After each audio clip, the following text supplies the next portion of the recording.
Pendant 300 ans, les familles les plus puissantes de France ont payé pour que certains enfants, tout simplement, cessent d'exister. Ce n'est pas une légende de village, ni une rumeur de salon. C'est un système documenté, avec des décrets royaux, des actes officiels, et même un dispositif légal encore en vigueur aujourd'hui en France. Louis XIV lui-même a caché 7 de ses enfants derrière les grilles d'un château et a signé des actes officiels où la mère réelle de ses enfants apparaissait, littéralement, comme inconnue. Et ce qui a commencé à Versailles est devenu, au fil des siècles, toute une industrie silencieuse de roues tournantes, de maisons maternelles et d'accouchements anonymes qui fonctionnent encore aujourd'hui sous un autre nom. J'ai passé en revue des ordonnances royales, des archives judiciaires, des lois françaises actuelles et des décisions de la Cour européenne des droits de l'homme pour reconstituer cette histoire de 3 siècles. Ce qui se joue ici n'est pas une anecdote historique. C'est l'identité tout entière de générations de personnes qui, aujourd'hui encore, ne savent pas qui sont leurs propres parents. La plupart des gens pensent que cacher des enfants illégitimes était une affaire de paysannes désespérées et de familles pauvres sans autre choix. Mais les archives racontent tout autre chose. Plus le nom était riche et puissant, plus le système pour faire disparaître un enfant sans laisser de traces était parfait. En 1639, le roi Louis XIII signa une ordonnance qui, en quelques lignes, décida du destin de milliers de personnes qui n'étaient pas encore nées. Tout enfant conçu hors mariage serait marqué à vie par un mot qui résumait toute sa place dans la société: l'indignité, sans droit d'héritage, sans droit au nom du père, sans droit, dans les faits, d'appartenir pleinement à sa propre famille. Mais cette loi ne frappait pas tout le monde de la même façon. Les paysannes pauvres tombées enceintes hors mariage portaient déjà tout le poids de la honte et de la misère. Ce furent la noblesse et la haute bourgeoisie qui transformèrent cette ordonnance en quelque chose de bien plus sinistre. Un outil parfait pour effacer les preuves. Car dans les familles fortunées, un enfant né hors mariage n'était pas seulement une honte morale. C'était une menace directe pesant sur le patrimoine. Un héritier non reconnu pouvait compliquer des testaments, diviser des fortunes, salir des noms qui avaient mis des générations à bâtir des alliances matrimoniales calculées au millimètre. Et une famille disposant de moyens avait quelque chose qu'une paysanne n'aurait jamais: la capacité de payer pour que le problème, tout simplement, disparaisse. Les archives paroissiales de Bretagne, étudiées par des historiens locaux, conservent un cas qui résume parfaitement le destin de ces enfants, même lorsqu'ils étaient bel et bien reconnus. Dans le village de Plougasnou, un registre de 1669 note la mort d'une femme de 80 ans, nommée Marguerite Lecanqui, décrite littéralement comme fille illégitime, avouée de la maison de l'Esquifiou. Elle était donc née au sein d'une famille aristocratique. Mais le registre ajoute autre chose. Elle avait passé une bonne partie de sa vie employée comme servante ou femme de chambre dans ce même manoir seigneurial de la région. Naître avec du sang noble ne lui servit à rien face au mot illégitime inscrit à côté de son nom. Ce fut, littéralement, le plafond le plus haut qu'elle put atteindre en 80 ans de vie. Et ce même schéma se répète, avec des noms différents, registre après registre à cette époque. Un écuyer nommé Pierre Guinement, sieur de l'Émabon, apparaît lié en 1604 à la naissance d'une fille dont la mère dut fuir vers la ville pour accoucher loin de son village natal. Un noble nommé Gilles de Launay, sieur du Pencaire, est désigné en 1646 comme le père d'une fille dont il ne reconnut jamais officiellement l'existence. Aucun de ces hommes ne subit la moindre conséquence légale. L'ordonnance de 1639 n'avait jamais été conçue pour les punir, eux. Elle avait été conçue pour que l'enfant, et non le père, porte le poids de la honte pour le restant de sa vie. C'est ainsi que naquit un système silencieux et parfaitement organisé. Des nourrices engagées dans des villages lointains, assez loin pour que personne ne fasse le lien entre le bébé et la maison seigneuriale dont il venait. Des couvents disposés à recevoir des enfants sans poser de questions, en échange d'un don généreux. Des actes de naissance falsifiés, ou tout simplement inexistants. Et, dans les cas les plus extrêmes, la rupture totale et délibérée entre une mère et son enfant, orchestrée par la propre famille de la mère, pour que le scandale meure avant même de commencer à circuler. Ce système n'est pas resté dans l'ombre des villages, ni dans les registres d'oubliés des paroisses rurales. Il est arrivé jusqu'au sommet absolu du pouvoir français, jusqu'à la cour même du roi le plus puissant que la France ait jamais connu.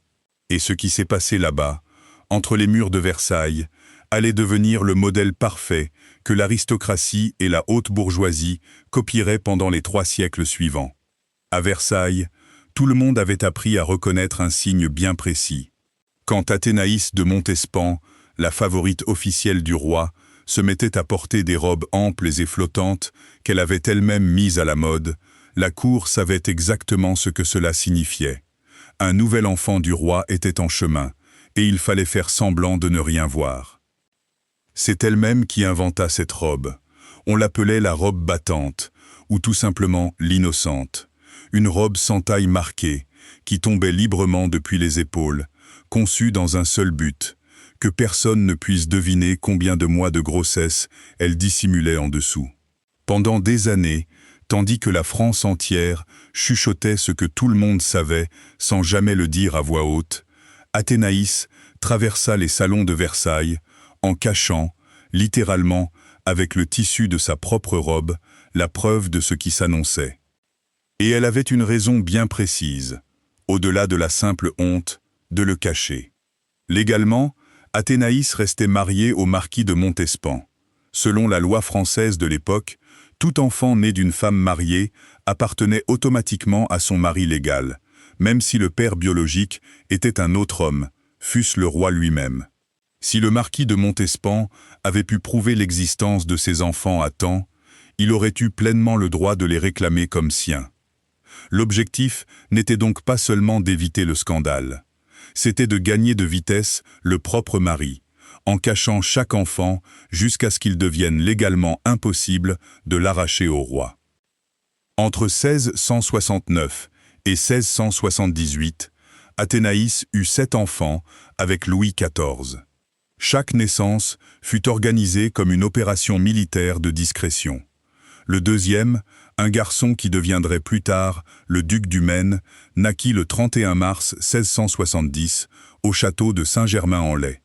À l'instant même de l'accouchement, le bébé fut remis à une femme qui attendait debout, près des grilles du château. Françoise Scarron, veuve d'un poète, sans fortune propre, choisie précisément parce qu'elle n'avait aucun lien avec la cour susceptible de trahir le secret. Cette femme, la veuve Scarron, devint la pièce centrale de tout le système. Elle recevait chaque enfant à sa naissance, l'installait dans une maison éloignée de Versailles et l'élevait dans un anonymat absolu. Aucun courtisan ne savait où se trouvaient ses enfants. Aucun ne devait le savoir.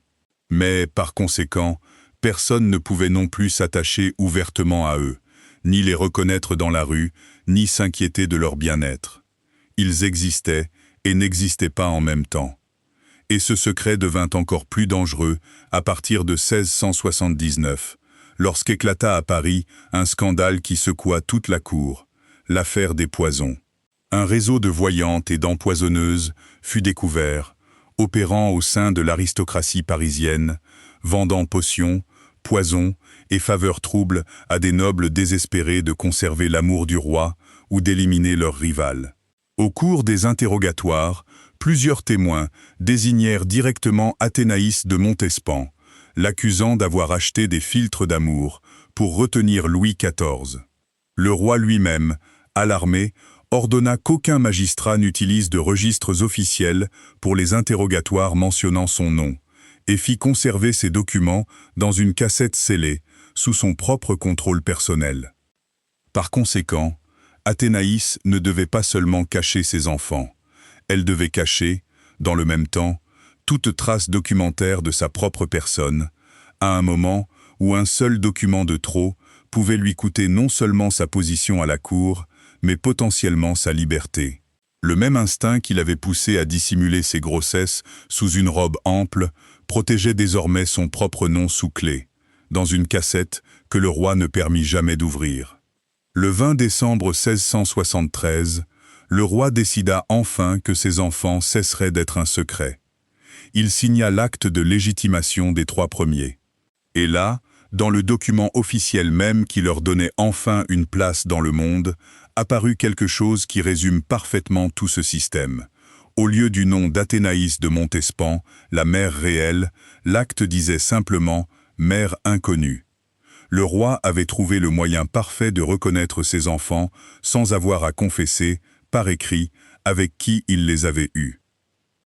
2 des 7 enfants d'Athénaïs moururent enfants et n'apparaissent même pas dans certaines versions des portraits de famille conservés aujourd'hui, comme si quelqu'un, à un moment donné, avait décidé de les effacer aussi de la mémoire visuelle de la famille. La femme qui les avait élevés en secret, la veuve Scarron, finit par recevoir le titre de marquise de Maintenon en récompense. Avec le temps, elle épouserait secrètement le roi lui-même, après la mort de la reine. Ce fut le cas le plus célèbre de tous, survenu au sommet absolu du pouvoir français.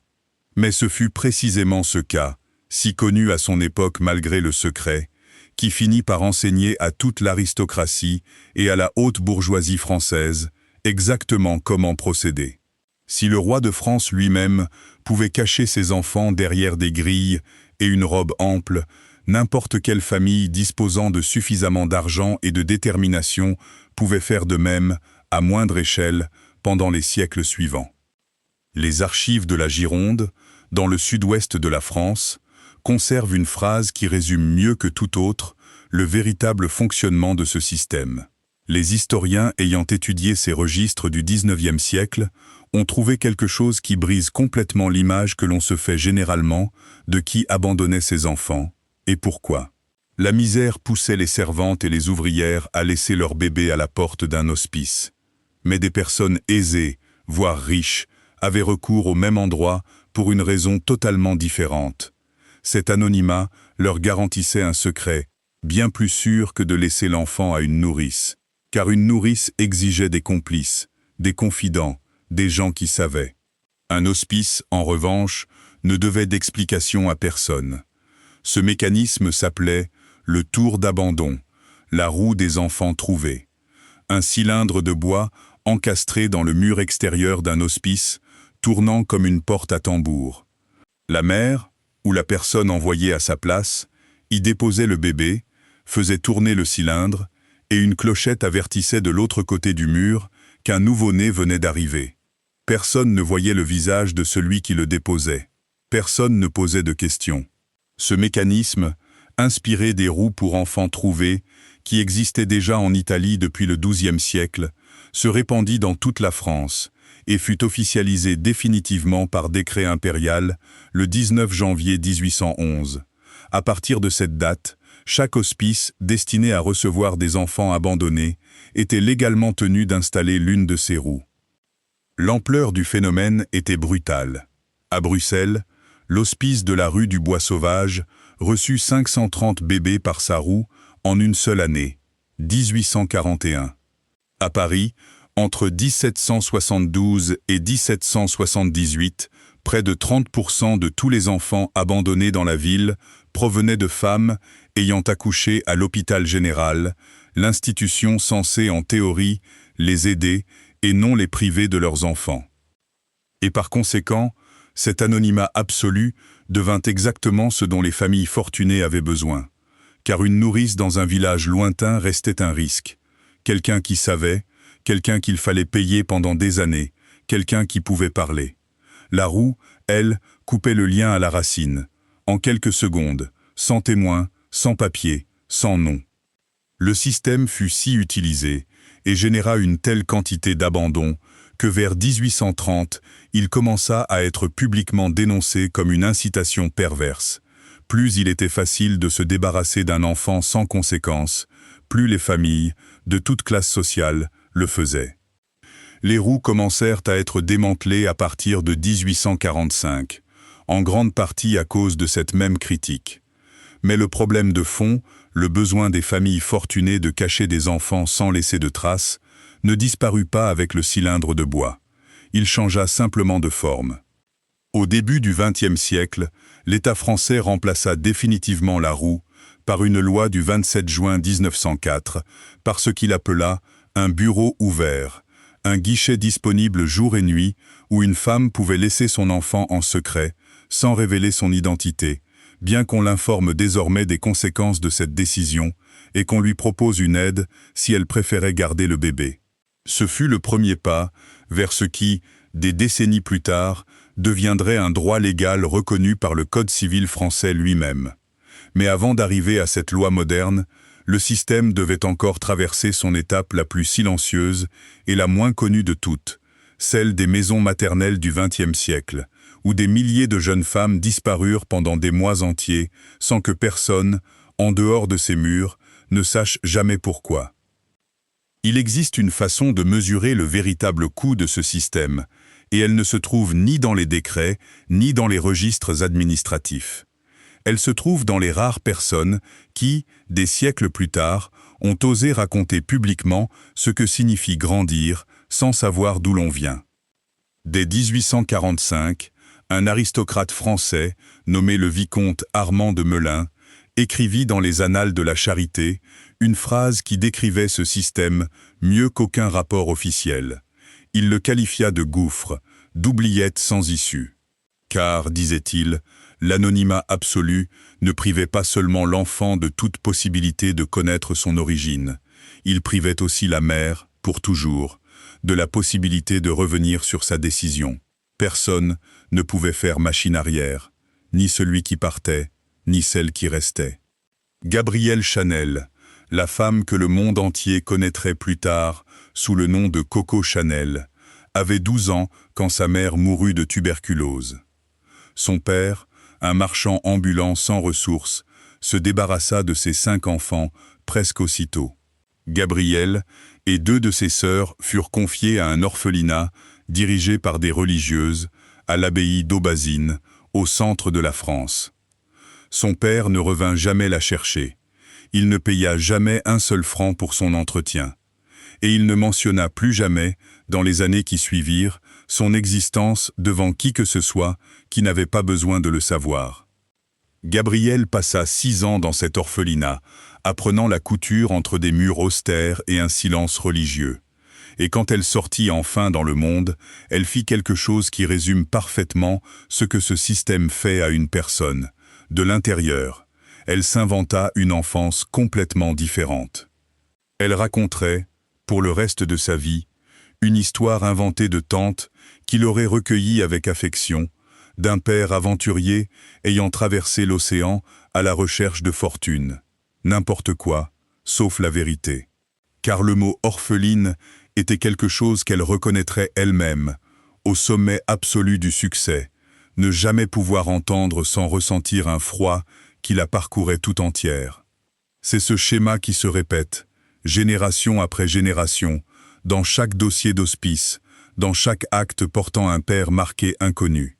Ce n'est pas seulement la perte d'une famille, c'est l'obligation de construire, à partir de rien et en secret, une identité destinée à remplacer celle qu'on vous a arrachée. Mais, par conséquent, le mal ne s'arrêtait pas à la personne abandonnée.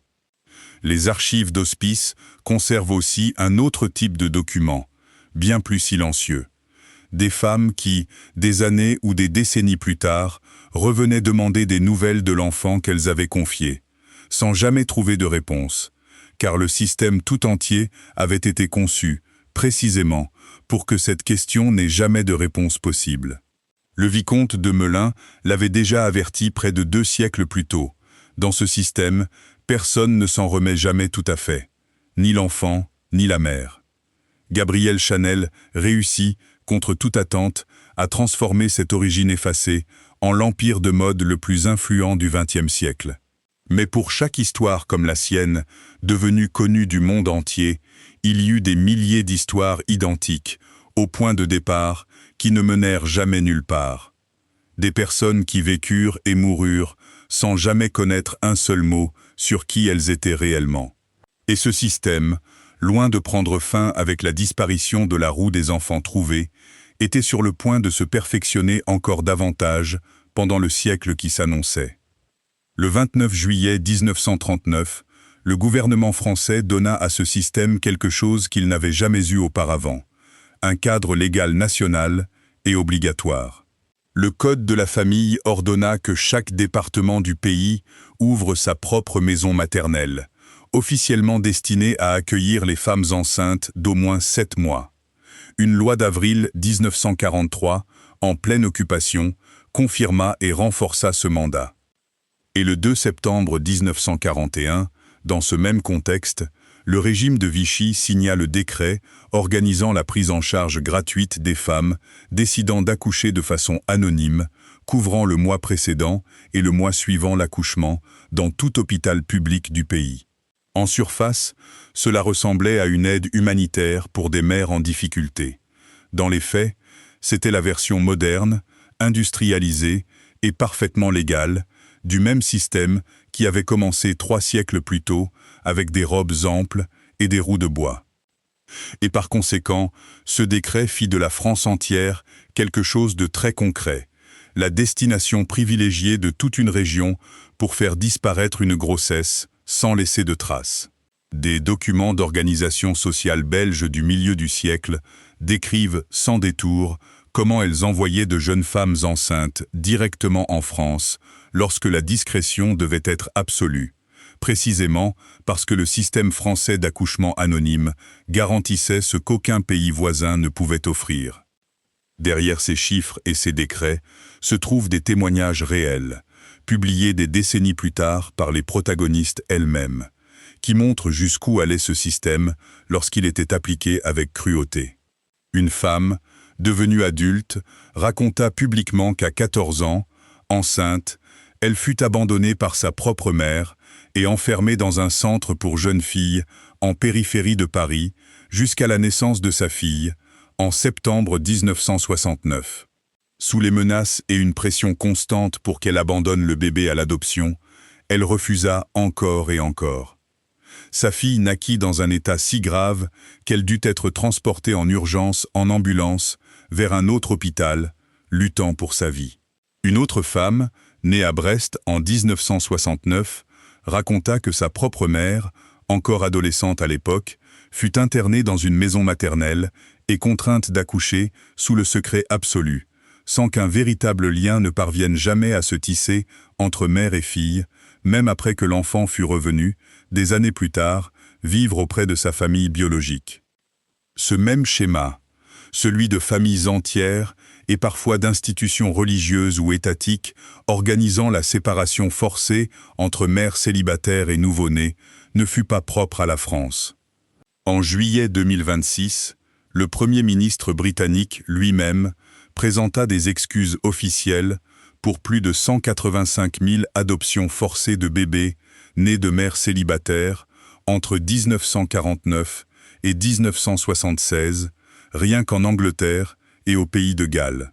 Les historiens estiment qu'en additionnant l'Irlande, le chiffre réel dans les îles britanniques pourrait dépasser les 500 000 séparations forcées en à peine 3 décennies d'après-guerre. La France n'a jamais présenté d'excuses équivalentes pour son propre système, mais les mécanismes légaux qui l'ont soutenu, dont le décret de 1941, restent en vigueur, avec quelques réformes, jusqu'à aujourd'hui. Aucune de ces familles, aucun de ces gouvernements ne pouvait prévoir que les personnes ainsi effacées allaient, des décennies plus tard, commencer à poser une question que le système tout entier avait été conçu pour qu'elle ne puisse jamais être formulée. Qui suis-je et d'où est-ce que je viens? En 1993, le décret de guerre de Vichy, qui soutenait ce système depuis un demi-siècle, fut finalement intégré, avec des réformes, au Code civil français. Depuis lors, toute femme accouchant en France a le droit légal de demander que son identité et son admission restent totalement secrètes, sans avoir besoin de présenter une pièce d'identité, sans obligation d'expliquer ses motifs à qui que ce soit. La loi française appelle cela l'accouchement sous X.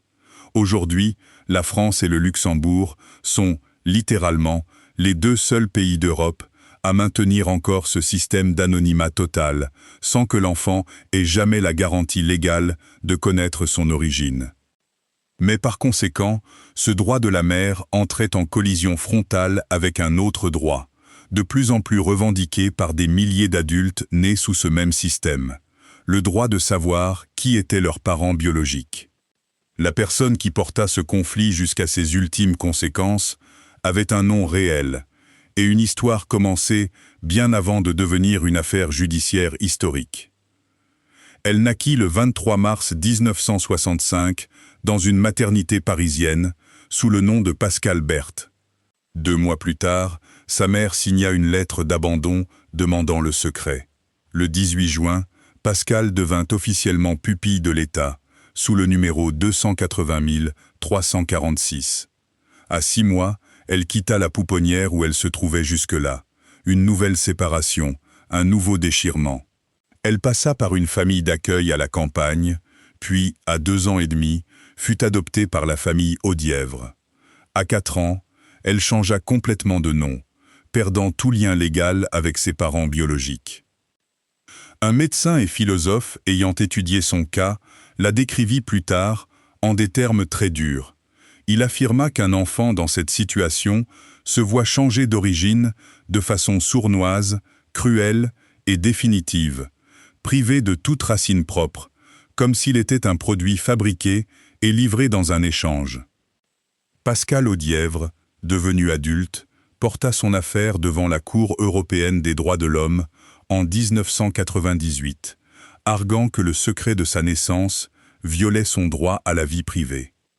Le 13 février 2003, la Cour trancha en sa défaveur, validant le système français de l'accouchement anonyme tel qu'il existait alors. Sa mère biologique, contactée au cours de la procédure, refusa à plusieurs reprises que son identité soit révélée. Son histoire ne fut pas la seule. Des décennies plus tard, une femme prénommée Béatrice raconta publiquement comment, après des années de recherche, elle finit par localiser sa mère biologique, laquelle avait accouché sous le secret à 7 reprises différentes au cours de sa vie. Béatrice parvint à retrouver plusieurs de ses frères et sœurs, tous nés eux aussi sous ce même système d'anonymat. Mais lorsqu'elle finit par retrouver sa mère, la réponse qu'elle reçut fut aussi froide que définitive. La femme lui dit, tout simplement, qu'elle n'était pas sa mère. La loi du 22 janvier 2002 créa le Conseil national pour l'accès aux origines personnelles, invitant pour la première fois les mères demandant l'anonymat à laisser, si elles le souhaitaient, leur identité sous pli fermé. Ce n'était pas une obligation. C'était, après presque 4 siècles de perfectionnement de ce système, la première porte entr'ouverte, là où il n'y avait eu auparavant qu'un mur. Aujourd'hui, des milliers de personnes nées sous le secret en France continuent chaque année à déposer des demandes auprès de ce conseil, espérant que, de l'autre côté, quelqu'un ait enfin décidé de rompre le silence. Le système qui a commencé par une robe ample dans les salons de Versailles et qui est passé par des roues de bois, des maisons maternelles et des décrets de guerre, continue aujourd'hui encore de produire des générations entières de personnes qui, un jour, se réveillent et décident qu'elles ne peuvent plus continuer à vivre sans savoir d'où elles viennent. Les chiffres le confirment. Depuis sa création en septembre 2002, le Conseil national pour l'accès aux origines personnelles avait reçu, jusqu'à fin 2011, 5500 demandes de personnes cherchant leur famille biologique. Sur ces dossiers, plus de la moitié des mères de naissance furent finalement identifiées et localisées. Mais les données officielles elles-mêmes montrent aussi l'autre face de la médaille. Sur près de 5000 dossiers clôturés sur cette période, 43% le furent simplement faute d'informations suffisantes pour identifier qui que ce soit. 13% le furent parce que la mère localisée refusa, de façon explicite, de lever le secret qu'elle avait elle-même demandé des décennies plus tôt. Dans seulement 32% des cas, la personne en recherche finit par connaître réellement l'identité complète de son origine. Et par conséquent, pour près de 7 personnes sur 10 ayant osé poser la question, La réponse officielle resta, à des degrés divers, le même silence que leurs propres parents ou grands-parents avaient affronté 3 siècles plus tôt, à ceci près qu'aujourd'hui, il y a un formulaire à la place d'une roue de bois. Ce qui a en revanche complètement changé, c'est l'outil avec lequel les gens cherchent aujourd'hui. Le Conseil lui-même met désormais en garde les demandeurs contre un phénomène qui n'existait pas il y a encore une décennie. Des personnes qui abandonnent la voie officielle et lente de l'organisme d'État et se tournent à la place vers des associations de personnes nées sous le secret, vers les réseaux sociaux et surtout vers des tests ADN commerciaux, comparant leurs résultats génétiques avec ceux d'inconnus jusqu'à trouver une correspondance à 99%. Le dossier clôturé en 2015 pour éléments insuffisants peut, 4 ans plus tard, se résoudre en quelques mois grâce à un test génétique acheté sur Internet. La technologie est en train de faire, silencieusement, ce que 300 ans de loi ont systématiquement refusé de garantir. Et le débat ne s'est pas figé dans le passé. Ces dernières années, la France a étendu cette même discussion à un terrain entièrement nouveau, celui des personnes nées grâce à un don de sperme ou d'ovocytes, qui pendant des décennies ont elles aussi grandi sans aucun droit légal de connaître l'identité de leur donneur biologique. Une réforme de la loi de bioéthique a fini par mettre un terme à l'anonymat automatique des futurs donneurs, sans effet rétroactif toutefois, pour ceux déjà nés sous l'ancien système. La même question, née avec les enfants secrets d'un roi au XVIIe siècle, continue littéralement de se réécrire dans les lois françaises de ce même siècle. Ce qui relie toutes ces personnes, séparées par 300 ans de distance, ce n'est pas seulement l'absence d'un nom sur un acte de naissance. C'est la certitude partagée qu'à un moment donné, quelqu'un disposant d'assez de pouvoir et d'argent a décidé que leur existence était plus facile à régler en secret qu'à assumer en public. Un roi et une robe, une famille bourgeoise et une nourrice lointaine, des parents du XXe siècle et une maison maternelle en périphérie de la ville. La méthode a changé encore et encore. La logique, pendant 300 ans, est restée exactement la même. Aujourd'hui, certains de ces enfants effacés finissent par obtenir un nom, une date, un visage, souvent grâce à un simple test salivaire qui coûte moins cher qu'un dîner. Mais la majeure partie de cette histoire de 3 siècles se trouve exactement là où elle a commencé, dans le silence, en attente d'une réponse qui ne vient jamais. Pendant 300 ans, l'argent et le nom ont décidé quels enfants méritaient d'exister au grand jour, et lesquels il fallait effacer en privé. Voilà le prix que ces familles ont fait payer à d'autres pour protéger leur propre image. Mais il existe d'autres familles où le prix de la fortune n'a pas été payé par les enfants cachés, mais par les enfants reconnus, ceux qui ont bien porté le nom, ceux qui ont bien tout hérité. Et pourtant, cet héritage a fini par détruire chacun d'entre eux, l'un après l'autre, comme si l'argent lui-même portait une malédiction inscrite. C'est cette histoire qui vous attend dans la prochaine vidéo. La malédiction Onassis, Alexander, Christina, Atina et l'héritage qui les a tous détruits.